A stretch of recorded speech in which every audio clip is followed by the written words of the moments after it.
নমস্কার বন্ধুরা, কেমন আছেন সবাই? আশা করছি আপনারা সকলে খুব ভালো আছেন। আমরা মোটামুটি আছি। তো দেখুন, আজকে একটা কাতলা মাছের সুন্দর রেসিপি আপনাদের সাথে শেয়ার করতে চলেছি। কাতলা মাছটাকে খুব ভালোভাবে ধুয়ে নিয়েছি, তারপর জলটা ঝরিয়ে তার মধ্যে পরিমাণ মতন লবণ দিলাম আর দিয়ে দিচ্ছি পরিমাণ মতন হলুদ। এবার এটাকে খুব ভালোভাবে আমি মাখিয়ে 10 মিনিটের মতন রেখে দেবো।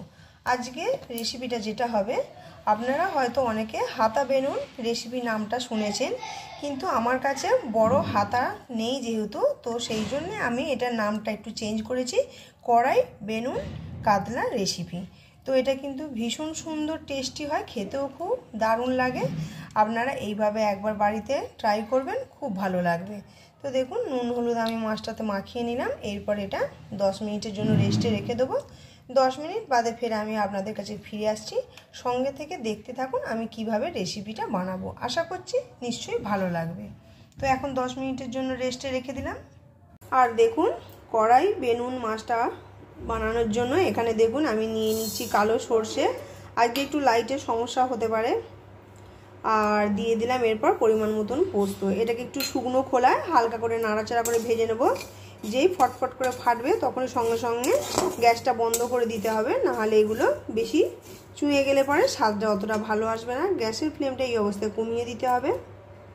তো দেখুন, এই যে চটচট করে আওয়াজ হচ্ছে, এগুলো ফাটতে শুরু করে দিয়েছে। আর একটু নাড়াচাড়া করেই আমি এই যে গ্যাসটা এবার বন্ধ করে দিলাম। এই যে বন্ধ করে দিয়েছি। এবার এটাকে আমি শিলেতেই বেটে নেব, মিক্সারে দেওয়ার দরকার পড়বে না। তো দেখুন, একটি ছোট পাত্রের মধ্যে ঢেলে নিয়েছি, একটু ঠান্ডা হোক, তারপর এটা গুঁড়ো করবো। বেশি মিহি করার দরকার নেই।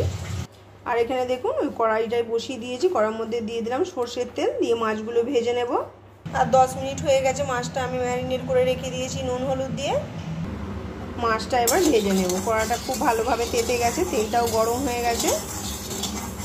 এবার মাছগুলো আমি দিয়ে একে একে ভেজে নেব। 5 মিনিটের মধ্যে দারুণ একটা সুস্বাদু রেসিপি, খুব কম উপকরণ দিয়ে আপনারা বানিয়ে নিতে পারবেন। আগেকার দিনে ঠাকুমা দিদা এইভাবেই কিন্তু রান্না করতো, খুব কম সময়ের মধ্যে বাড়িতে লোকজন চলে এলে। যার জন্য আগেকার দিনে মানুষের হাতের যে রান্নার টেস্ট ছিল এখনও আছে, কিন্তু সেই রকম স্বাদটা আমরা পাই না কোথাও। আপনারা কিন্তু এইভাবে অবশ্যই ট্রাই করবেন। দেখুন, এবার মাছটা আমি ভেজে নেব। উল্টে দিলাম। এদিকে মাছটা ভাজা হচ্ছে হোক, আর এদিকে আমি শিলে সর্ষে আর পোস্তটা গুঁড়ো করে নেব। তো দেখুন, আমি এটাকে গুঁড়ো করে নিচ্ছি, তবে খুব ভালোভাবে যে মিহি করে নেব তা কিন্তু নয়, একটু কচা কচা মতো থাকবে। এটা গুঁড়ো করা হয়ে গেছে, এবার কাগজে মুড়ে রেখে দেব। দেখুন, মাছটা ভাজা হয়ে গেছে। মাছটা আমি আগে তুলে নেব। দিয়ে দিলাম একটা শুকনো লঙ্কা, কয়েকটা গোটা মেথি ফোড়নে, আর দিয়ে দিলাম একটা কাঁচা লঙ্কা। এরপরে দিয়ে দেবো জল।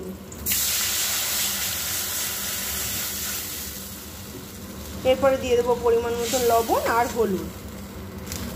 হলুদ দিয়ে দিলাম আর দিয়ে দিলাম লবণ। এবার খুব ভালোভাবে এটাকে ফুটতে দেব। দেখুন, ঝোলটা কি সুন্দর ফুটছে। এবার আগে থেকে ভেজে রাখা মাছগুলো আমি দিয়ে দেব। মাছগুলো দেওয়ার পর বেশ কিছুক্ষণ এটা ফুটবে টকবক করে, তবে মাছটার টেস্ট আসবে। আর মাছগুলোকে এইভাবে আমি উল্টে পাল্টে একটু নাড়াচাড়া করে দেব। এই দিয়ে শুধু গরম ভাত এক থালা খাওয়া হয়ে যাবে নিমেষের মধ্যে। তো দেখুন, মাছটা বেশ টকবক করে ফুটছে। এবার আগে থেকে ওই যে সর্ষে আর পোস্তটা আমি ভেজে গুঁড়ো করে রেখেছিলাম সেটা আমি দিয়ে দিলাম। এবার দেওয়ার পরে আমি একটু নাড়াচাড়া করে নেব, দিয়ে খুব ভালোভাবে মিশিয়ে দেব। নামাবার আগে একটু সর্ষের তেল দিয়ে দেবো। ব্যাস, তাহলে আমার রেডি হয়ে গেল কড়াই বেনুন রেসিপি। তবে আপনাদের কাছে কিন্তু হাতা থাকলে আপনারা হাতাতেও রান্না করতে পারেন, সেক্ষেত্রে নামটা দেবেন হাতা বেনুন কাতলা রেসিপি। ব্যাস, আমার হয়ে গেছে। এবার সর্ষের তেল দিয়ে দেবো। দেখুন, হয়ে গেছে। এরপর অল্প একটুখানি উপর থেকে সর্ষের তেল দিয়ে দিলাম। ব্যাস, এবার আমি বন্ধ করে দেবো। তো বন্ধুরা, আজকে আমার কড়াই বেনুন কাসুন্দি পোড়া দিয়ে রেসিপিটা কীরকম লাগলো খুব কম সময়ের মধ্যে আমাকে অবশ্যই জানাবেন। যদি ভালো লেগে থাকে তাহলে একটা লাইক দিয়ে দেবেন। আর এই রকম আবার রেসিপি পাওয়ার জন্য আমার চ্যানেলটি সাবস্ক্রাইব করে নোটিফিকেশানটা অন করে দেবেন। তারপরে যখন কোনো নতুন রেসিপি আপলোড করব সবার আগে আপনার কাছে পৌঁছাবে। তো চলুন বন্ধুরা, আজকের মতন টাটা। আবার দেখা হবে নতুন কোনো রেসিপির সাথে। সঙ্গে থেকে দেখতে থাকুন, আশা করছি নিশ্চয়ই ভালো লাগবে।